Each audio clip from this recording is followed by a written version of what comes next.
I know Infiniti would probably prefer that I describe the QX65 as an entirely separate vehicle. Technically, it is a distinct model. But underneath the fancy clothes, the relationship to the QX60 is obvious. And that's not necessarily a bad thing. In fact, I think the QX65 is one of the more interesting things Infiniti has done in quite a while.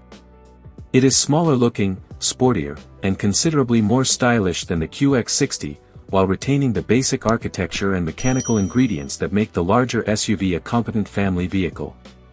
More importantly, Infiniti has managed to make the QX65 feel considerably more expensive than its roughly $54,000 starting price suggests.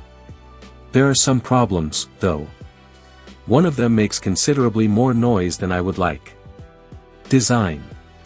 The biggest difference between the QX60 and QX65 is what happens behind the front doors. The QX65 gets a fastback-like roofline and a dramatically redesigned rear section that gives it a much more athletic appearance. It looks lower, sleeker and more compact than the QX60, even though it remains a substantial midsize crossover at 198.5 inches long. I do wish Infiniti had done more with the front end. From the nose forward, the family resemblance to the QX60 is pretty obvious. The rear, however, is uniquely QX65. And I like it. The two-row configuration also makes sense for buyers who don't need to occasionally stuff 7 people into their SUV. You lose the QX60's third row, but you gain a vehicle that looks and feels more purposeful. Interior. This is where the QX65 makes its strongest argument. Infiniti has done an excellent job with the materials, and the cabin can legitimately compete with some considerably more expensive luxury crossovers. The combination of materials, textures and available semi-aniline leather gives the QX65 a genuinely upscale atmosphere. In fact, I'd put the interior in the same conversation as the Genesis GV70 and GV80, depending on how you configure it. The technology is also considerably better than what Infiniti offered in some of its older products. The QX65 gets dual 12.3-inch displays, Google built-in, wireless Apple CarPlay and Android Auto. Higher trims can be equipped with a 20-speaker Klipsch audio system, including speakers integrated into the headrests. Cargo capacity is surprisingly useful for something wearing a fastback roof. There's 35.8 cubic feet behind the second row and 67.7 cubic feet with the seats folded. Of course, the sloping roof has consequences. Rear headroom isn't as generous as it is in the QX60, but that's the price you pay for looking considerably cooler. Performance.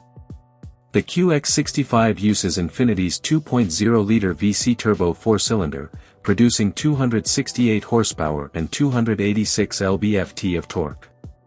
Power goes through a 9-speed automatic transmission and standard all-wheel drive. On paper, that's plenty. And it is. The QX65 moves with authority, particularly from a stop.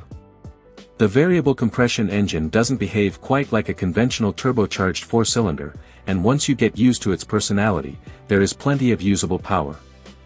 The 9-speed automatic also works well during normal driving. Power delivery is smooth, and the QX65 is perfectly comfortable as a daily driver. But then you put your foot down. That's when the QX65 develops an unfortunate personality disorder. The engine gets loud. Really loud. Raspy loud. I like engine noise. I enjoy hearing a performance engine work. But the QX65's 4-cylinder doesn't produce the sophisticated mechanical soundtrack I'd expect from a luxury vehicle. Under hard acceleration, it sounds more like a modified 4-cylinder that has been fitted with an exhaust system of questionable taste. That's my biggest complaint with the vehicle. There is also an oddity with the all-wheel drive system when you're driving aggressively. Push hard into a corner and you can feel the front end begin to lose composure before the system sends power rearward. I've experienced it more than once.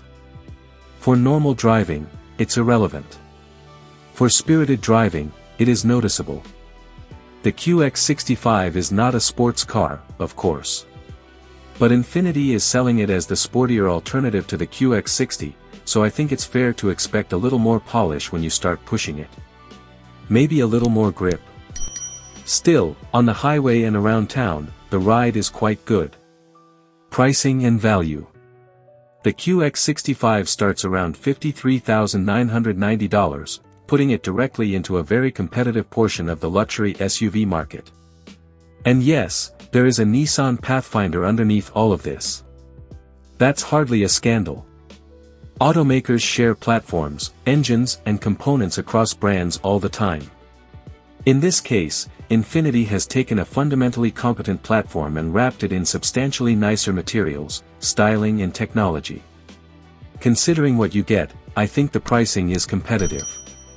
The QX65 also offers something that many competitors don't, a combination of luxury, practicality, and a relatively dramatic design without pushing the price into the stratosphere.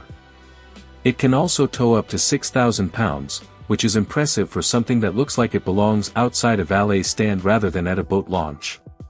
Final thoughts. The 2027 Infiniti QX65 is a step in the right direction for Infiniti. It's not perfect.